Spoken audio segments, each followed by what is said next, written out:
आप सबका धन्यवाद कि आज आप लोगों ने शॉर्ट नोटिस पे हमारे आग्रह पे यहाँ आए और जो एक कल रात जनपद हरिद्वार में एक महत्वपूर्ण घटना हुई है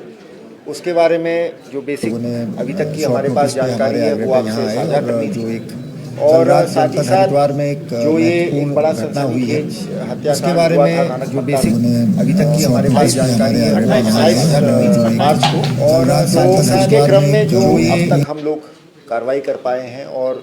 उससे जुड़े हुए जो कुछ हमारे पास लार्जर उसका परिदृश्य है और बैकग्राउंड है और इसमें आगे इस महत्वपूर्ण केस में आगे क्या मतलब अभी हम कार्रवाई के बारे में सोच रहे हैं। तो मैं सोच रहा था कि ये अच्छा एक अवसर है आप सबसे इस बारे में जानकारी करने का। सबसे पहले तो प्रथम नवरात्रि की आप सबको बधाई है, पावन दिन है सभी के लिए। और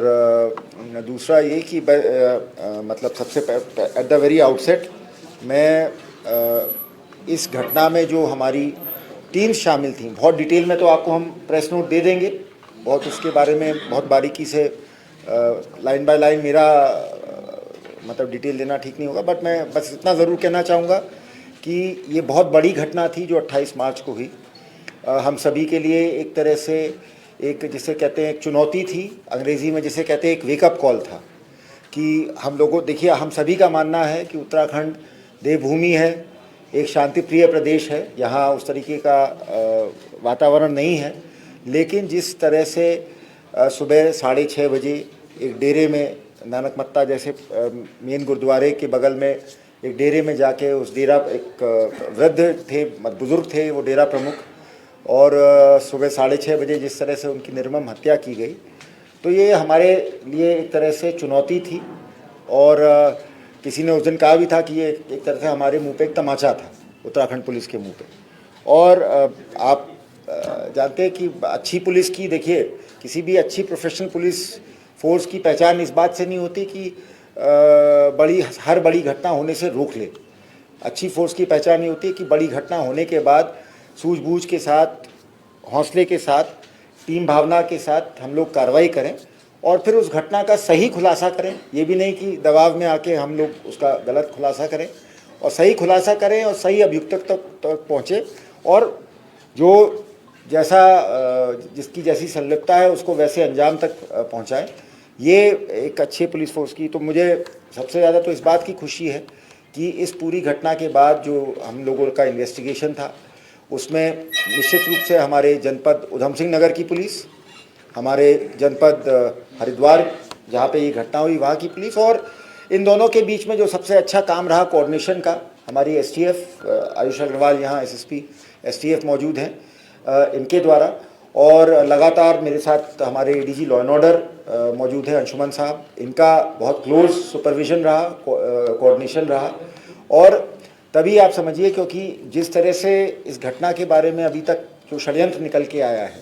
ये एक साधारण हत्या का मामला नहीं था, ये एक बहुत गहरा षड्यंत्र था और अभी भी इसके बारे में हम डिटेल तहकीकात कर रहे हैं। तो इसलिए इस षड्यंत्र के पीछे के कारणों के बारे में मैं बहुत ज़्यादा अभी आपको विस्तार से नहीं बताऊंगा। बस ये है कि अभी तक इस घटना में 11 लोग प्रकाश में आए थे, जिसमें कि एक कल रात इस पुलिस मुठभेड़ में मारा गया है, एक जो हत्या करने वाला था वो अभी भी फरार चल रहा है। उसके अलावा 7 लोगों को हमने गिरफ्तार किया है और 3 लोग और हैं जिनकी अभी गिरफ्तारी शेष है। और ये भी मैं कहना चाहूँगा कि ये तो जो एक इन लोगों से जुड़े हुए जो षड्यंत्रकर्ता थे उनके बारे में डिटेल है, इनके पीछे भी हमारा ऐसा मानना है और भी कुछ लोग थे जो एक्चुअल में इस घटना के सूत्रधार थे और उनके बारे में भी कुछ ठोस जानकारी मिली है। तो अभी ये मतलब मैं ये भी आप लोगों को बताना चाहूँगा कि ऐसा नहीं है कि इस मुठभेड़ के बाद और इस हत्यारे को मार गिराने के बाद हम मतलब हाथ पे हाथ धर के बैठ जाएंगे। अभी इस केस में हमें बहुत काम करना है,